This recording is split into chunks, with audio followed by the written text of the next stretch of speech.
Je me rappelle quand j'ai commencé à faire du yoga, on commençait le cours et le prof demandait de poser une intention pour la pratique. Alors, une intention, j'avais pas la moindre idée de ce que c'était et je me disais, mon intention est d'avoir des abdos à la fin de cette séance. Ça va être possible. Aujourd'hui, là que je suis prof de yoga, à chaque fois que je dis cette phrase, posez votre intention pour la pratique ou la journée, je ressens un petit ah à l'intérieur de moi car je ressens toutes ces personnes qui ne savent pas ou ne font pas la différence entre l'intention et un objectif ou un but à atteindre. Et aujourd'hui, on va parler de ça. Aïe, aïe, aïe, le monde des intentions ou vivre d'une manière intentionnelle, ça peut vraiment changer. Ça peut changer notre quotidien, ça peut changer notre façon de voir les choses, surtout de les aborder. Vivre d'une manière intentionnelle peut amplifier notre expérience humaine. Mais d'abord, je pense que c'est une chose très importante, le fait de faire la différence entre l'intention et le but. Et c'est ce qu'on va voir. Pour simplifier, pour résumer, je dirais que l'intention est le but qu'on se pose à nous-mêmes, la façon d'agir, ce qu'on voudrait, comment est-ce qu'on voudrait se montrer à chaque fois qu'on est en train de faire quelque chose ou interagir avec quelqu'un, comment est-ce que nous allons nous comporter. Alors que le but ou l'objectif, lui, est accroché au futur, quelque chose qu'on voudrait avoir, obtenir, comment passer de A à B. Si on n'a pas beaucoup de contrôle sur les objectifs ou les buts, car c'est quelque chose qui reste dans le futur, on a beaucoup de contrôle sur nos intentions. L'intention, c'est ces petits rappels qui comme des checkpoints qui viennent nous rappeler de nous comporter, de penser ou de réfléchir d'une telle manière dont nous, on voudrait se montrer là, maintenant, dans le présent et ne pas attendre ou l'accrocher à des circonstances futures. Pour faire bref, tandis que le but ou l'objectif est un résultat futur, l'intention, elle se passe ici, dans le présent, et elle est entre nos mains. À nous de choisir comment est-ce qu'on voudrait se montrer, qu'est-ce qu'on peut faire pour justement amplifier l'expérience qu'on voudrait avoir, ou peut-être juste le but sans pour autant s'attacher au résultat. Ce qui nous amène à la deuxième chose, c'est que dans l'intention, il n'y a pas d'attente, il n'y a pas d'attachement. On fait ce qu'on a à faire et ça nous sert de rappel. Moi, mon intention prédominante est d'être présente dans ce que je fais, dans mes tâches, dans mon cours de yoga, dans mon travail, dans mes interactions avec les autres et juste voir à quel point je peux leur accorder mon attention. Et on peut voir comment est-ce que l'intention ne peut pas être désassociée de l'attention.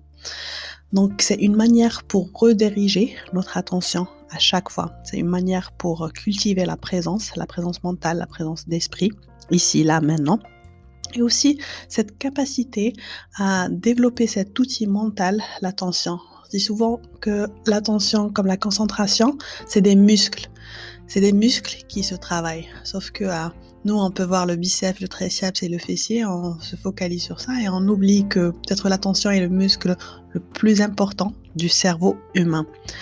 Et les outils comme la méditation ou le breathwork ou juste les exercices de concentration aident à favoriser ou à améliorer nos capacités à rester ancrés dans l'instant présent.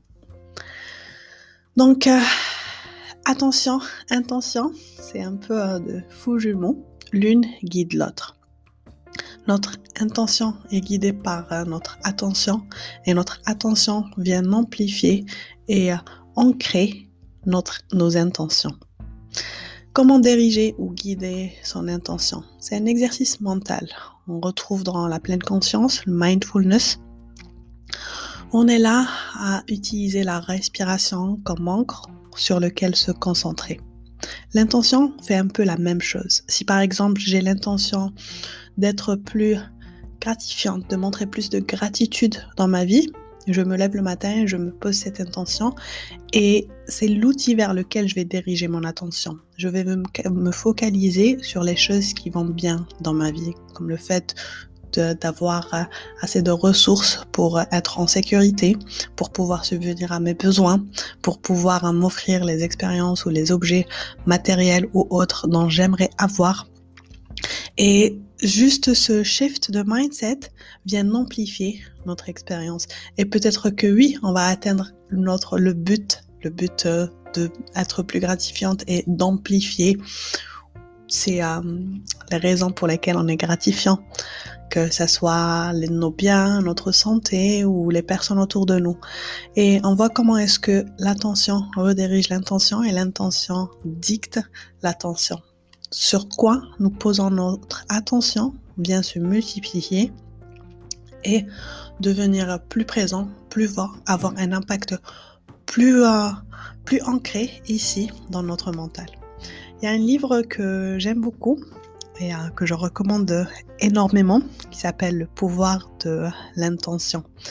Il décrit très bien comment est-ce que l'intention nous aide à manifester nos désirs plus souvent, plus fréquemment, mais comment est-ce que aussi, comme lui il dit, se connecter au pouvoir de l'intention, à ce champ divin, nous permet d'avoir amplifié notre expérience humaine, surtout reprendre nos pouvoirs de manifestateur, où là on a le pouvoir de co-créer nos expériences, notre existence avec l'univers.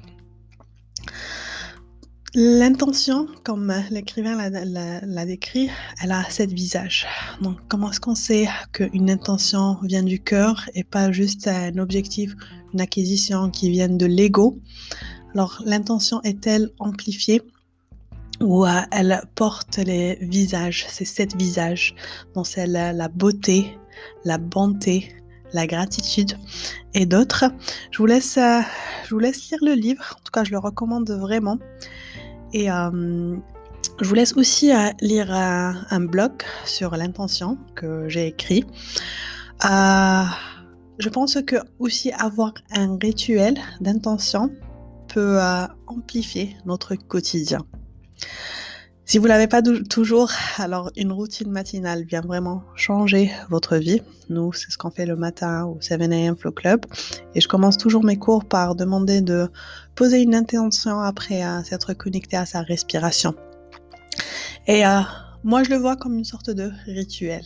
Donc, l'intention en elle-même, la définition d'intention peut être un rituel ou bien ça peut être une étape à inclure dans sa routine matinale. Donc, je parlerai jamais assez de ça. Sur ce, j'ai envie de garder ce podcast assez court. Donc, je vais vous laisser avec 3 takeaways. Le premier, c'est la différence entre l'intention et l'objectif. L'objectif ou les buts, les résolutions peuvent être une source de stress car ils sont accrochés au futur. Ils sont là et on risque de ne pas les avoir, jamais les atteindre parce que le futur n'est pas là, il ne le sera jamais. La vie se passe ici, maintenant. Quant à elle, l'intention, c'est une manière pour nous de nous rappeler comment est-ce qu'on voudrait nous montrer ici, là, maintenant.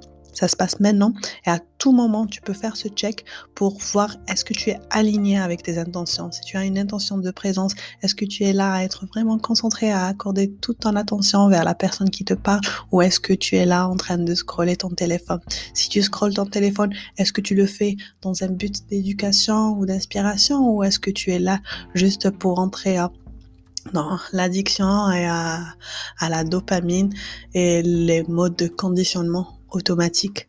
Donc ce sont des checkpoints, comme de petits barrages où nous nous arrêtons à chaque fois et on se dit est-ce que je suis aligné avec mes valeurs?